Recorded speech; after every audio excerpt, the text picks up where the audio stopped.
Shalom, selamat pagi Bapak Ibu Saudara-saudari yang terkasih di dalam Tuhan. Kita bersyukur Gema Kabar Baik kembali menyapa kita hari ini, Jumat 7 November 2025. Dan Gema Kabar Baik kita pada hari ini disadur dari santapan harian. Firman Tuhan di dalam Ulangan pasal 2 ayat 32 sampai 33, demikianlah firman Tuhan. Kemudian Sihon dan seluruh tentaranya maju mendatangi kita untuk berperang dekat Yahas. Tetapi Tuhan Allah kita menyerahkan dia kepada kita, sehingga kita mengalahkan dia dengan anak-anaknya dan seluruh tentaranya. Bapak Ibu Saudara, pembunuh terbesar keharmonisan dan kedamaian adalah ketakutan yang tidak rasional. Banyak rumah tangga berantakan dan negara-negara saling berperang karena orang-orang memikirkan dan memelihara pikiran fobia. Bangsa Israel harus melewati negeri orang Amori, sebab Tuhan mengarahkan mereka masuk ke tanah perjanjian dari sebelah timur Sungai Yordan. Namun Raja Sihon yang berkedudukan di kota Heshbon tidak mengizinkan mereka melintasi negerinya. Nama Heshbon sendiri diturunkan dari kata kasyab, yang berarti menghitung. Ironisnya, Raja Sihon tampaknya tidak pintar berhitung. Kunjungan jutaan orang Israel berpotensi menghasilkan devisa besar bagi kerajaannya. Musa sendiri telah berjanji akan membeli kebutuhan pokok dari rakyatnya. Namun Sihon telah dilanda fobia. Ia tidak lagi berpikir tentang rasional. Ia tidak lagi berpikir secara rasional. Ia merasa harus menindas bangsa Israel. Bapak Ibu Saudara, ada dua hal yang dapat kita jadikan pelajaran. Pertama, Tuhan pasti membela umatnya, terutama yang sedang menunaikan misinya. Kedua, memelihara pikiran fobia atau takut adalah pangkal dari kehancuran.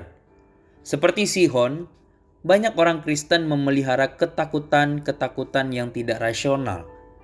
Mereka cemas akan suatu fenomena berdasarkan asumsi atau khawatir akan skenario yang belum tentu terjadi. Akibatnya, mereka kehilangan iman. Jika kita sering merasa cemas, mungkin hidup kita dikuasai oleh roh ketakutan. Camkanlah perkataan Rasul Paulus ini. Allah memberikan kepada kita bukan roh ketakutan, melainkan roh yang membangkitkan kekuatan, kasih, dan penguasaan diri. 2 Timotius pasal 1 ayat 7.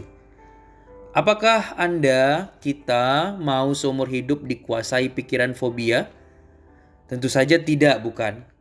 Jadi, putuskan hubungan dengan roh itu dan mintalah agar Tuhan memberi Anda dan kita semua roh yang baru. Bapak Ibu Saudara, dengan roh yang diperbaharui, marilah kita bersikap seperti generasi kedua bangsa Israel. Fokus melakukan misi Allah sebab kita pun mengasihi Dia. Orang yang mengasihi Allah tidak lagi dirundung oleh ketakutan. Kasih yang sempurna, kata Rasul Yohanes, melenyapkan ketakutan. 1 Yohanes 4 ayat 18a. Kiranya Tuhan menolong setiap kita. Amin. Kebenaran firman Tuhan, mari kita bersatu dalam doa. Bapa di surga, kami bersyukur untuk hari yang baru yang Kau berikan kepada setiap kami. Kami juga bersyukur untuk firman-Mu pada pagi hari ini yang boleh kembali mengingatkan kami tentang bagaimana kami harus sungguh-sungguh percaya dan menyerahkan hidup kami kepada Tuhan. Tuhan, kami mohon ampun seringkali kami bersandar kepada diri kami sendiri, sehingga tidak jarang kemudian kami mengalami ketakutan, kami gentar, kami takut untuk melangkah, bahkan di dalam hal-hal yang ingin Tuhan karyakan di dalam kehidupan kami. Karena kami bersandar pada diri sendiri. Tetapi melalui firman-Mu hari ini kami diingatkan bahwa kami punya Tuhan. Tuhan bersama-sama dengan kami. Sehingga kami harus sungguh-sungguh bersandar kepada Tuhan. Tidak takut, melainkan mengerjakan karya Tuhan itu dengan terus bergantung sepenuhnya kepada Tuhan.